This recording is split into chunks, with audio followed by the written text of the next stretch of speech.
You and your colleagues are studying child development and behavior, and wanted to ask you a little bit about your most recent research. One of the things we've been particularly interested in is whether fathers as parents can make a difference in their children's social and emotional development. There's been a long history of research on mothers as parents and their influences on children, but there's been far less research on fathers. And so we were particularly interested if the extent to which or how often fathers engage with their children, and by engage we mean play, read with them, take them to the park, sing songs with them. So it could be a variety of things. We were interested, though, in how frequently fathers do that, and if that could protect children from developing problematic behaviors, things that will make it difficult for them to succeed at school and with their friends and in life. How did you go about doing the study? So actually, we took advantage of a big survey that was done over time that focused on children born to unmarried parents in large cities in the United States. It's called the Fragile Families and Child Wellbeing Study, and it's thousands of participants. We focused just on a subset of the kids whose fathers lived in the home with them, because we wanted all the fathers we studied to be on a level playing field in terms of opportunities to interact, to play with their kids. And so we focused on about 800 fathers and children, and we used some of the survey data to track the children over time, to look at their behaviors, and then to see if the extent to which or how often fathers played with their kids, read with them, took them places and so forth. If when fathers did that more, the children had fewer problematic behaviors. And by problematic behaviors, psychologists look at two types of behaviors. They're called externalizing and internalizing behaviors. Externalizing behaviors are aggressive, acting out kinds of behaviors, the kinds of things that might get you in trouble at school, right? That are very obvious to teachers and disruptive. We also looked at what are known as internalizing behavior problems, which are things that are a little harder to see maybe, but are still can still create problems for children, things like anxiety, withdrawal, depression, and so forth. So what did you find? We found that for children at risk for behavior problems, that when their fathers spent more time with them, were more frequently involved with their children in play or in educational activities or going on outings and things like that, that those children were at lower risk for behavior problems across the ages from 5 to 9, so that we looked over time. And in particular, what we thought was especially interesting was that fathers' involvement with their children seemed to be most protective for children whose families were at greater economic risk, basically whose families had fewer resources.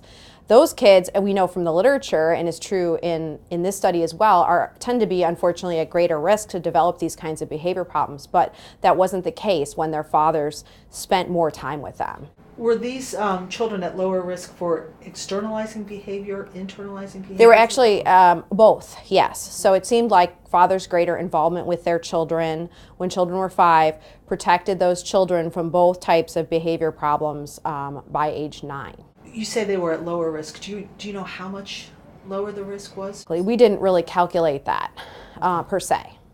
But basically what we looked at in one of the analyses we did for the internalizing problems, the depression, anxiety, those kinds of issues, we actually found a really interesting effect, which was that generally what's unfortunate in child development to some extent is that once children have problems, those problems often persist over time. But we found that children who had signs of early problems in the internalizing area, when their fathers were more engaged with them, there was actually, it seemed to disrupt that continuity that you'd normally expect in their problems. So even kids who were, say, more anxious or a little more withdrawn at age 5, if their fathers were more engaged with them early on, those kids had lower levels of problems later on than we would have predicted or we would have expected. Did these findings come as a surprise to you and your colleagues? Yes and no, I would say. We did take into account a lot of other factors that affect children's development, like their family's socioeconomic status, Also, we looked at mothers' parenting stress because we wanted some kind of indication of how parenting was going for mothers as well, because in order to kind of tease out the effects of fathers, if they're living with mothers together in families, you kind of have to take into account what the mother is doing as well, right? So I'm not surprised because I've found in a number of studies that fathers are important and valuable to children's development.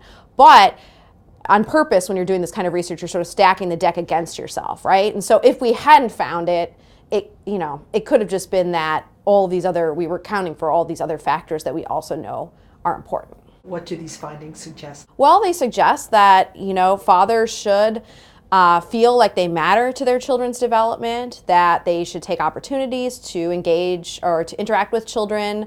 We did not look at just amount of time, so it wasn't like sitting in front of the TV necessarily, but doing active educational type activities that we already know promote children's development. So things like playing with Legos or building toys, going outside to the park. Reading or telling stories. So even for parents who may not feel as comfortable reading with children, telling stories or singing songs. Those kinds of play-based and language-based activities with children seem to really benefit them. And then I would also say that, as a society, we could do more to help, mothers and fathers have the opportunity to engage in those activities with their children. What do you say to encourage dads? It's really important that you get involved, but what do you say to get them involved, and how do you ensure that it's not overwhelming for them? What I would say, and I think that this gets lost sometimes, is that in our research we were looking at how many days per week fathers did these things. So it really doesn't take more than maybe a few minutes in a given day to do these activities. Parents are busy, especially parents with a lot of demands on them. But it really isn't so much about the sheer quantity of involvement of fathers, but the quality of that involvement. So even when you can, just a short amount of, a small amount of time and doing some activity, reading one short book before your child goes to bed, or at any time when you're available, could potentially make a difference. And it doesn't have to be a commitment of a whole bunch of time. But those experiences seem to be pretty helpful and meaningful for children. Do you and your colleagues know what it is about fathers' involvement that makes the difference? Researchers are still trying to figure that out. I would say that there is some indication that the ways fathers interact with children typically may be different than how mothers interact with children. So one example in terms of play is rough and tumble play. So fathers may be more likely to roughhouse with children, especially children who are, say, preschool age, like the ones in our study. And there's some suggestion that that even the way fathers do that, they do it more often in general than mothers do. They tend to, and the way that they do it may be actually children may find it more fun, more stimulating. And so that's one example, but there's still a lot of work that needs to be done to determine exactly what the similarities and differences are between mothers and fathers' parenting styles. Dads that don't have a whole lot of time, what can they think about? What activities can they engage with their kids that'll make a difference? Well, certainly I think based on a lot of other research about what promotes children's positive development and success, I would have to say reading or language-based interactions are very important. And also I would say those play interactions are very important. Not just because of what children are maybe learning from them, but because children tend to like them and they tend to be really fun and create these positive memories and help to support a high quality parent-child or father-child relationship, which is really what we know is most important for children's development. Is there anything I didn't ask you that you want to make sure that our viewers know? The only thing that I think didn't come out as much is that we really found that there was a stronger effect, a stronger benefit of fathers being more frequently involved in these activities with children for children whose families were more impoverished.